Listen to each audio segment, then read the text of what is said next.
Hello, ladies and gentlemen. This is Joe White here. I'm not coming to you live, so if you hear background noise, it's because there is a panel going on in the other room here in the Sportatorium. Was going to try to do it video, but the crappy webcam is just not good enough today, folks. Sorry about that. Sitting with me right now, let me get this out of your way. Sitting with me right now is one of the guys who is, I guess I would say, fairly new. You've only been doing this for, what, a year? Yep, And, that's right. And you're so damn good at it. Let me say that first of all. Well, thank you. And that is Mr. Jarry Caray. How are you, Jerry? Doing good, doing good. Appreciate you having me on today. Not a problem, sir. I want to talk about how you got here. You pointed out last night you started as a fan. In fact, when we were watching the Kamikaze Kid versus Nick Richards last man standing match last night on night one of FanCon, you were in the crowd for that. I was, and that was one of the last matches before I started. I was already talking to Danny and Jeff at the time about coming on and doing some things, and I had been coming for about a year, I guess, at that time. Yeah, it was really good match. I mean, the match speaks for itself. It was amazing. So yeah, I had a good time at that one. What made you want to? You said you were already talking to Jeff and everybody here, Coach Jim and I. Was it? What did you set out to just be a manager / ring announcer? Did you want to be a worker? Well,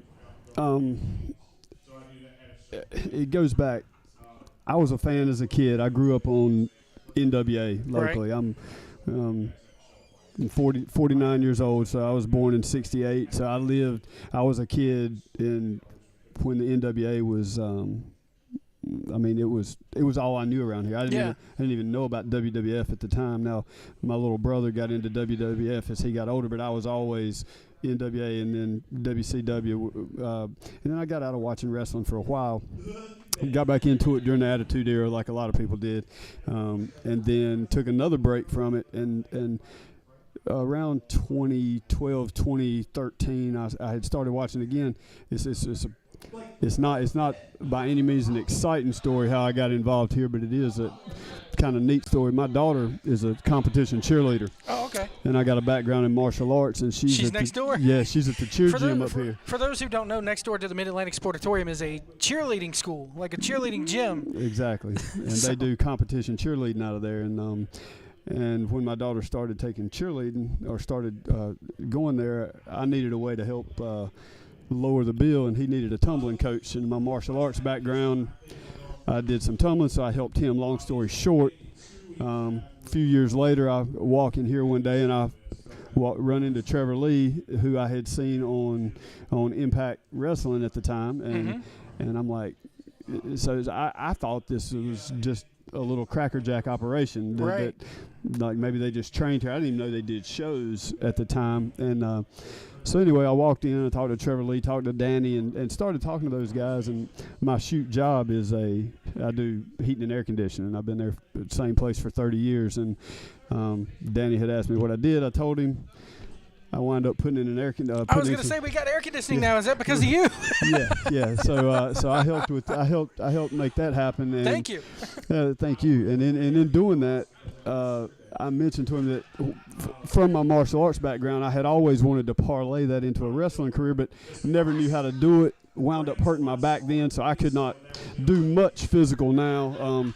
But long story short, I do some softball and volleyball commentary at a local high school, do the announcing for their public address stuff. And, which high school? Put them over. Southern Alamance. There you go. Patriots, Patriot Nation. Go Patriots. So anyway, I told them, that if they could ever use me for anything, I'd love to get involved in it. I always wanted to. Jeff came up with the idea of his own personal ring announcer, Coach Jim and I. We gave it a shot, and it went on from there. So it's been a lot of fun. Jarry Caray, of course, that's a playoff of Harry Caray, the coach or the Cubs announcer. Right. Your idea? And his son Chip Caray. I'm a Braves fan, so there you go. But yeah, that's where it came from. Yeah.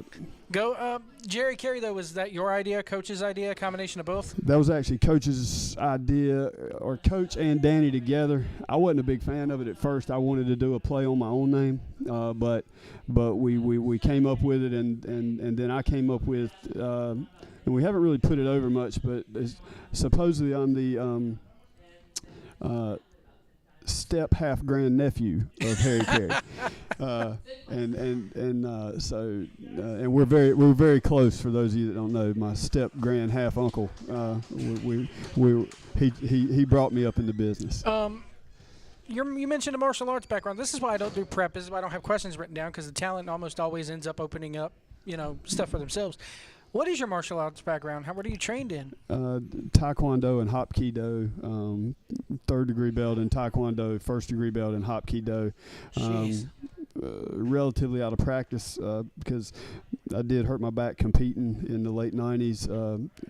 In the early 2000, 2001, I was more or less just teaching, and I still work out on my own, but I don't, just to stay somewhat somewhat as just to keep my physical endurance up and do things. So I do a little bit on my own, but no real activity. But I did compete a lot back in the late 90s. I know they're going to start funneling baby faces in here, and I'll have more time with you probably later on. Sure. But talk about the sneakers. Okay. I'm not a huge fan of shoes. I mean, I got Star Wars shoes on today. But was it you that posted a photo on Twitter not too long ago with a damn closet full of sneakers saying, which one should I wear today? Yeah, it's an addiction somewhat. I've always loved shoes, and particularly Jordans and Nike. So I got a fairly good collection that I've been able to accumulate over the years. But yeah, I love shoes. So we mentioned the Jarry Caray deal, and you're so damn good at it. You're so good at getting heat. Thank you, man. I appreciate that. And you're so good at running CL Party off. I know you don't like me doing that. No, I don't. No, who does? Who would not? Right, exactly. Who would? But I mean, did you find it tough at first to, you came from Taekwondo. You don't cut or karate or whatever. Right. You don't cut promos. Yeah. No, but then you come here and you're like, holy shit, I got to talk now. Were you always that kind of an outgoing person? How did that come about for you? What I'm guessing is, was it always natural for you to be able to just be an asshole? Well, no, that part is not natural, but that is, I guess, easier than trying to start and get over as a baby face. It's always easier being a heel. Exactly. So I'm happy with that spot. I mean, and I've always kind of gravitated to when I was a little kid, obviously I gravitated to baby faces, but once I was a teenager, I always gravitated toward the heel. So that's what I wanted to do. But I think just in martial arts, I did do a lot of PR stuff for that, and I was one of the head instructors, so I spent a lot of time talking to people, and I did some interviews at the high school that I do. I did some social media stuff where I did somewhat what you do. I would interview the athletes at the high school to try to get them used to talking to somebody before they got to the college level and were having to talk to the real press. So something I think that a lot of high schools do not do. Yeah, that's right. And that they should do, because you look at modern athletes and how, excuse the language, about how badly they're fucking up. That's and right. How badly, I was talking to Bruce Mitchell last night, and he said that me and him really I can't stand watching football. I've never been a huge football fan, and especially more so now because a couple weeks back I was watching an Eagles game, and I think it was like week 2 or the NFL, week 3, and they're talking about how they're kneeling and who's doing who's doing what to who. Right. And it's like I'm sitting here going, as a casual football fan, I'm wondering what any of this has to do with the ability to play football. Right. So is that something you try to instill in these kids of, hey, don't go out there and screw your life up. Make it all about the game? Exactly. Yeah. I like working with kids, and I spend a lot of time with them. I got a teenage daughter and a young daughter, and not to sound like an extremely old, not to sound like my grandfather, I would say, but yeah, I mean, just try to help them not make mistakes I made at their age, and like I say, get them in front of a microphone and help them get acclimated to what to say and what not to say, and how to present themselves, and hopefully, when they if they make it to the next level, and they get a chance to sit down and interview with somebody on a that's going to be seen on TV or on a much larger scale than what they were seeing with what I was doing, that they would be able to, like you said, not sound like an idiot, sound like they had some upbringing. He's keeping it Christian here, folks, and I'm here like a sailor. It's crazy. Did you know that they were on YouTube when you came here? No, I didn't. In fact, I came to a couple of different shows before I realized that they had the YouTube show, and I think I just found that out talking to Jeff and Danny, because I would come in on Thursday nights after we would finish tumbling practice up here. I would walk down and watch them train for a little bit on Thursdays and just listen to Danny tell me old stories because he was involved in NWA back when I was watching it, so he would tell me some stories that. When you say Danny, who are you? Cross or yeah, okay, yeah, thank you. Okay. Yeah, WL Cross. Sorry. Kane Justice in the background, I yucking love that. it up. I love that guy right there. He's awesome. I'm not his father, despite what people say. I'm not your dad. If I could have anybody in the All-Stars that I wanted, it'd be that guy. But he doesn't. He doesn't need it. He doesn't need us. That's exactly right. He could pinch hit every now and then for the All-Stars. That would be great. That would be great. I have got to introduce him on some of the RGL shows, which has been a highlight of doing this too, because I do think the world of Kane. I like him a lot. Do you go back and watch yourself on YouTube at all?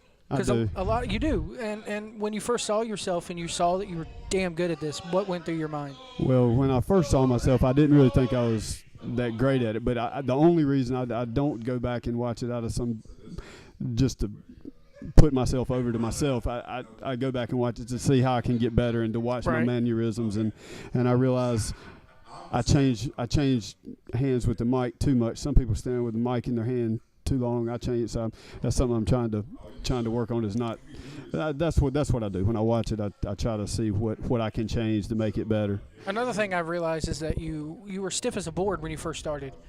Now you're a little bit more relaxed in there. Yeah. You know how to run CL Party off. It's almost fun for you now. It almost looks fun for you now when you do that. It is. And I'm glad that you're more relaxed at it. And they say that just comes with experience. Right. What is your?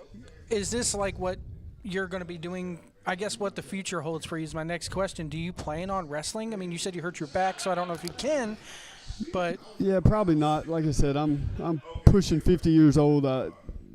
Probably not. Flair had another 6-year run at 50, man. You're right, but not everybody's. Not everybody's Ric Flair, but he is still. He is my all-time Terry favorite. Funk just wrestled last month. I know, that's amazing. It is. That is amazing.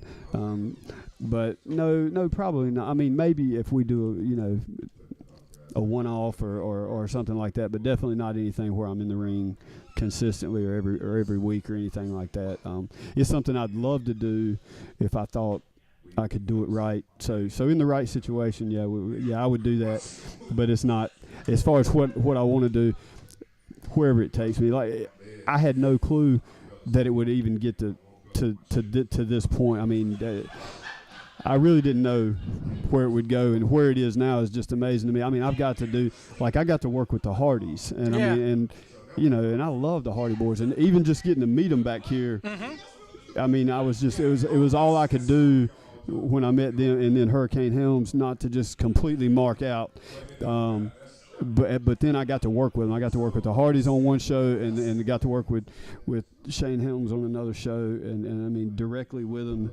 I mean, I've only been doing this for a year. That's surreal to me. Are you working anywhere else doing this gimmick, or is it just CWF, or do you plan to branch out from CWF and do it? Because, like I said, you're damn good at it. Well, thank you. I appreciate it. I mean, so far it's just CWF. There's been a couple of other people that have talked to me about doing some things out of here, but as of right now, there's nothing that I've got scheduled to do. I would be interested in doing it, but if that's what happens, then that'd be great.